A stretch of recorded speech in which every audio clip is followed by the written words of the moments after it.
Are you enjoying yourselves, my little monster fanatics? I should think so. There is so much monstery goodness on display here. It gets better every year, my friend. Yep.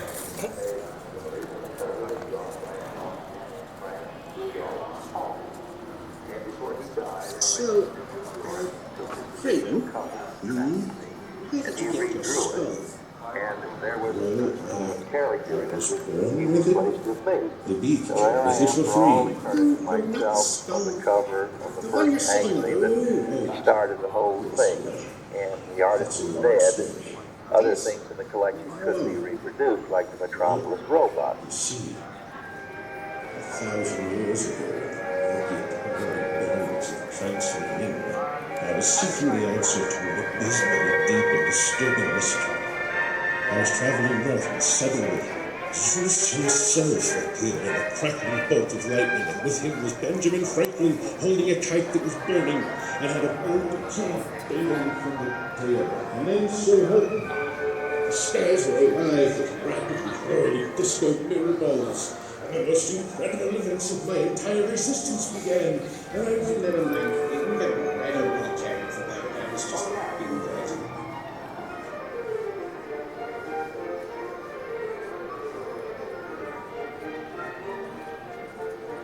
Welcome to the Monsterpalooza Museum. What? Even if it is. Or the taste.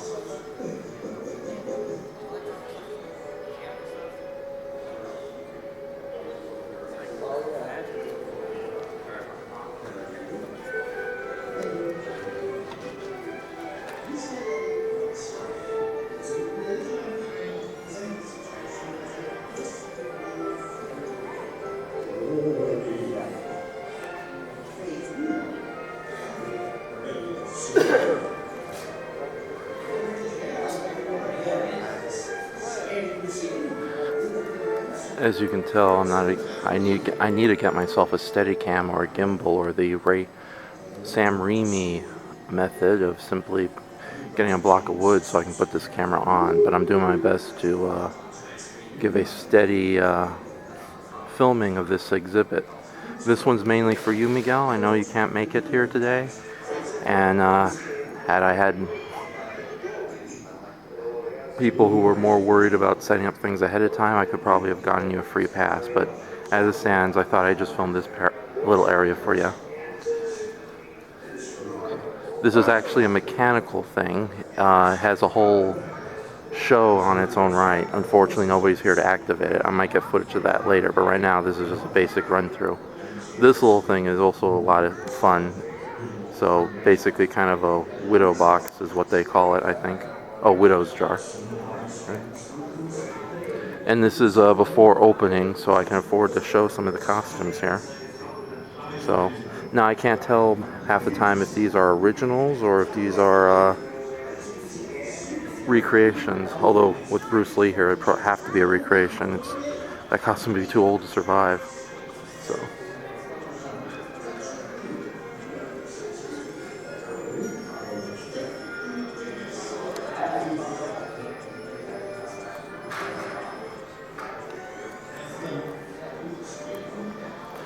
Also, I don't have any editing equipment, so this is going to be a raw video. So what you see is what you get. It's finally nice to see eyes that bright in different colors as opposed to just boring blue. This is one of the problems I have with a lot of LD light type things. I prefer my genies to be a little more benevolent, but being a giant monster fanatic, that's pretty cool right there. So I had to get that. And just a little quick picture. This camera is okay for filming, especially in bright daylight conditions, but it is not good for photos, so I'm not even going to attempt to take photos of anything here. Apparently this guy's from some popular show everyone keeps trying to tell me to watch, but I don't have 5 seasons to spare for like 3 episodes of cool stuff. On the other hand, I'm more than happy to watch old monster movies. They end in 90 minutes as opposed to 5 to 7, 6 seasons.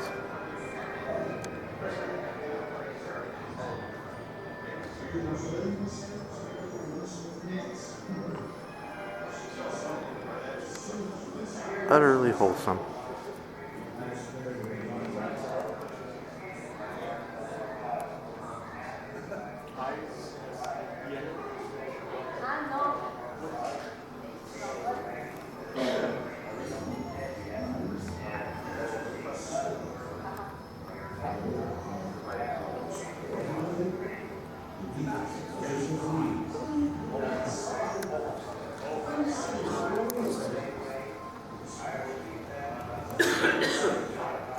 Oh, there you go, Miguel. Surprisingly, there was barely any werewolves here. So both as cosplayers and as props. So at least we got this one at least. Plenty of zombies though, and being a monster expert, you know how boring I find them. It'd be nice to see some harpies or, cyclopses.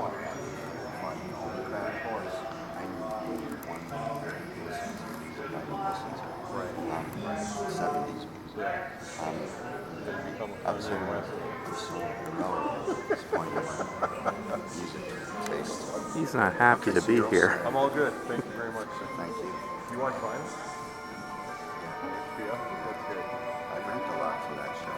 Do you? Yeah, because I have a prop company. So, wow. Hope they do the season of that. No, I'm sure they will. I didn't mention mine. Just the fact that Although I could care less about Star Wars, I know you guys are Star Wars fans, so. what we grew up with. It was a magical time. And that's all the Star Wars, we're going to spend time on that. Oh, if we're revisiting this, might as well get a zoom in shot of that skeleton kid. Oh, they even noticed the movement.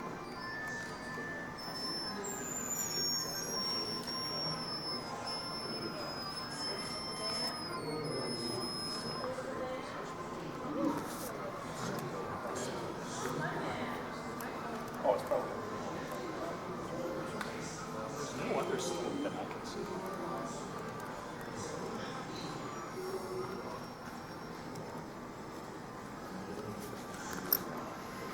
I really need to get myself a steady cam. Oh. Here's something for you, Miguel. Boris Karloff's original screen-used Mord costume from Tower of London, 1939. So, and even knowing there's definitely wear and tear, it's actually in pretty good condition. More so than the ruby slippers over at the Smithsonian. Oh, and I was mistaken again. Here is another werewolf, although not exactly the kind you enjoy. So, oh, and Sir Anthony Hopkins' screen-used costume from The Wolfman. Oh, cool. So this is actually the prop itself. And these are the credits for the people behind it. Now, as you know, famous film designers are stuffed and mounted, as with Mr. Giger here. So, let's take a quick picture of that one. All right.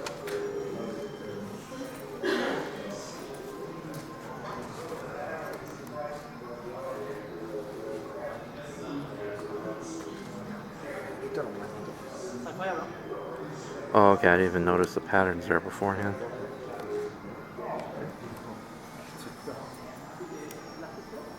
Sculpture dedicated to Kurt Cobain. And some gorilla masks, which are always fun. I miss the days when we had primate costumes and makeups over all this CGI stuff, so this is kind of a little treat for me as well. And since they do go overboard with the CGI, no wonder Mr. Rick Baker gave up. Can't blame him though. Never been in this section because usually when I visit a museum it's usually packed, so it's hard to get into this little area. It's a little too dark here though, but there'll be a flashbulb. Oh no, there's no flashbulb. Okay, so much for that. No, if I wasn't an anime style artist, I'd love to work with lighting effects and everything. So now apparently this little guy right here Oh, he's moving even more so. Okay. Thought they only activated him for the museum. I think he even talks too, but only when there's customers. That's so cool. It's almost like a Fiji mermaid out of the Necronomicon. Okay.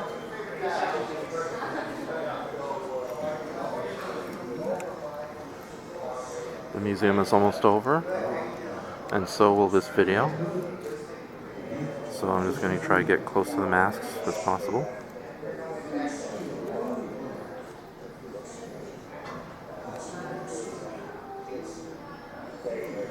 Uh-oh, there seems to be my shadow in there. Can't be helped.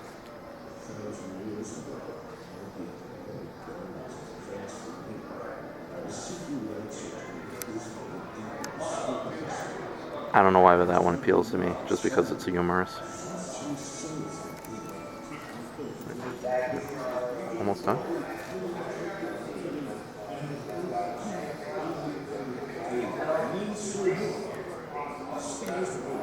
Now these are all recreations based on various movies, so